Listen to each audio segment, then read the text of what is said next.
Welcome back to the Weekend Report. I'm Masachaba Mposwa.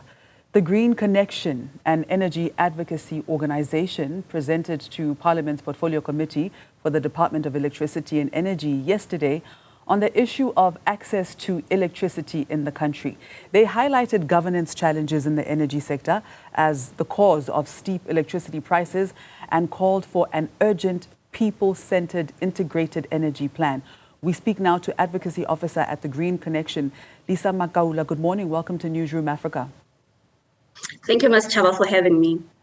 Firstly, Lisa, can you start by explaining what exactly the Green Connection means by a people-centered integrated energy plan and how this differs from the current approach? So just to give a background story, so the Integrated Energy Plan was enacted in 2008 under Section 6 of the National Energy Act. But unfortunately, since then, it has never been developed.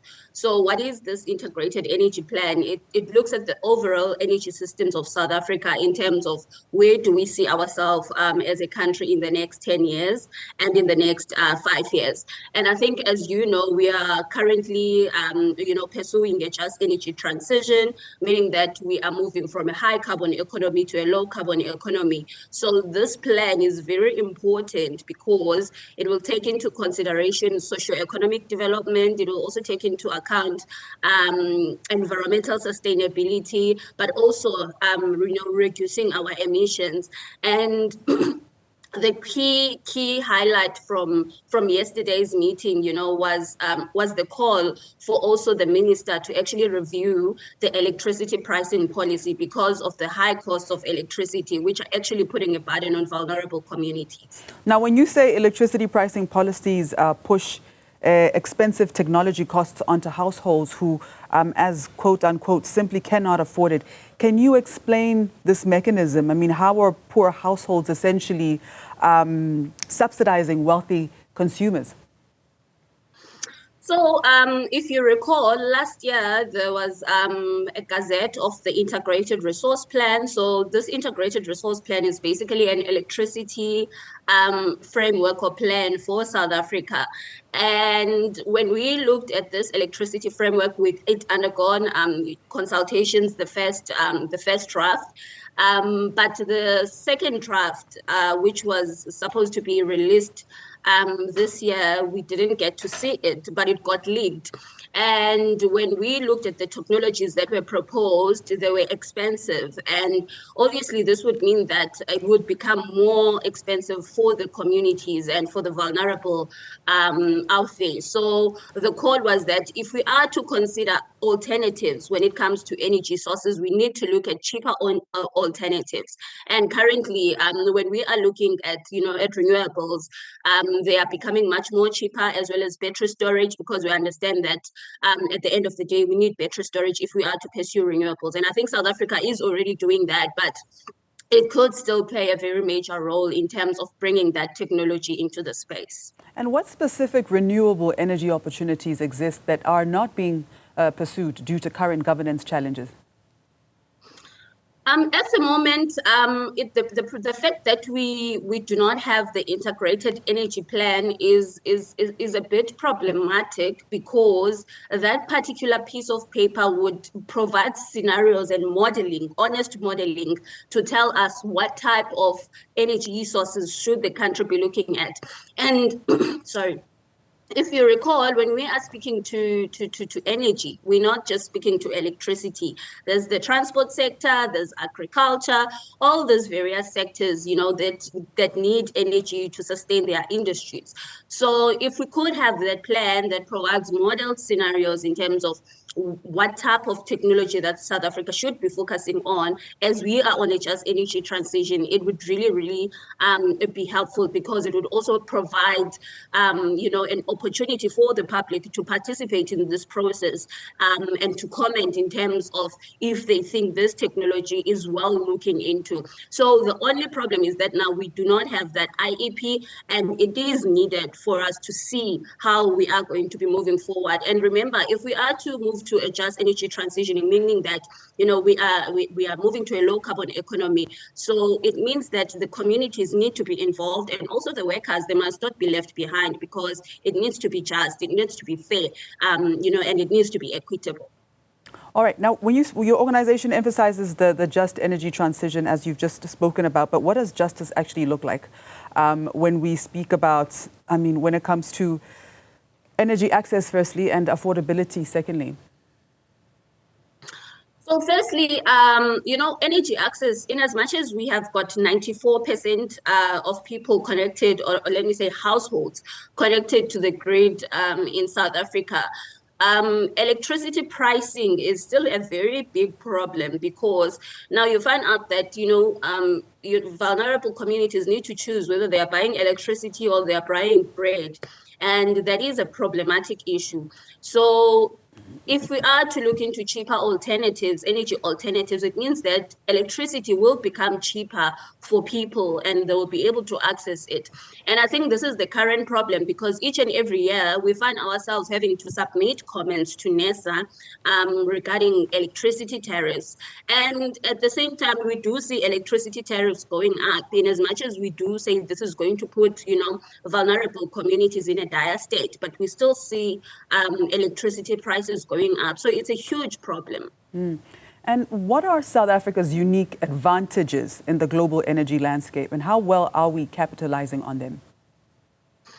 South Africa is, in fact, Africa in general is well placed when it comes to, the sun as well as the wind. And South Africa could become a role player, you know, in these industries. But in as much as we would be venturing into these industries, we need to make sure that justice is not left behind. Sorry, we need to make sure that justice is not left behind, and that, you know, the communities who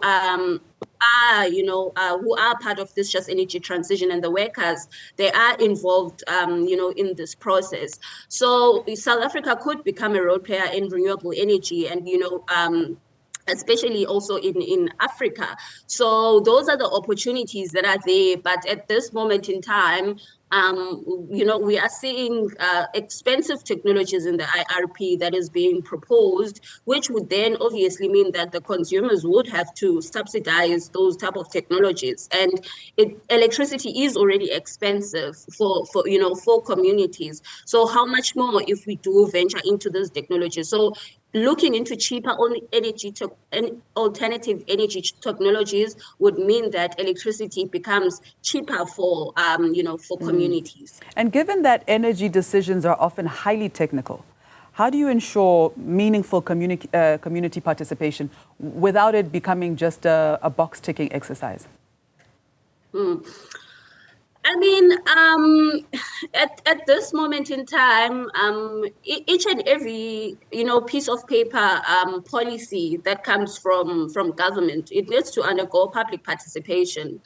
At this moment in time, I think public participation, you know, it has been rather a very also a problematic issue in some instances, because you find out that it's not happening in a right manner. Maybe it is done, but it is not done in a manner whereby it includes everyone. So it has honestly been also like a challenge in communities. But we are, you know, trying to raise those issues, that in as much as we have these policy frameworks and these legal frameworks that, you know, are in government, they all are very important to undergo public participation.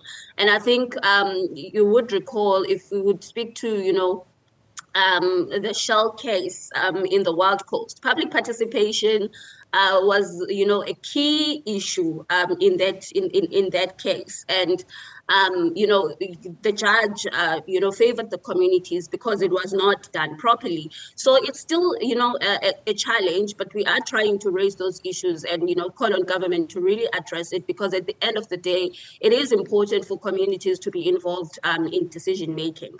All right. And then very briefly, what lessons can South Africa learn from other developing countries that have successfully transitioned to more sustainable and affordable energy systems? I mean, at this point, if we are to make comparisons to how, you know, other states have been transitioning, if we are to look at China mostly, you know, when it comes to renewables, they've got more renewables that they have put into their grid, and I think this is the same that South Africa, you know, could actually do. In as much as it's not going to be something that would happen overnight, because the transition can't just be a switch up. It needs to, you know, to happen gradually, to make sure that, you know, it is fair. So I think what would be very important would be that South Africa, you know, starts really looking into pushing more renewables, but at the same time, making sure that, you know, communities are not left behind, because we also need to think of jobs of the people that are employed in the coal industry, and they need to be reskilled so that they could be employed in those new industries. So it would be a process that would take time, but it needs to, you know, we need to start seeing some movement and it happening. All right. And before we let you go, and very briefly, if the Parliament adopted your recommendations, what would be the first 3 changes that communities would notice?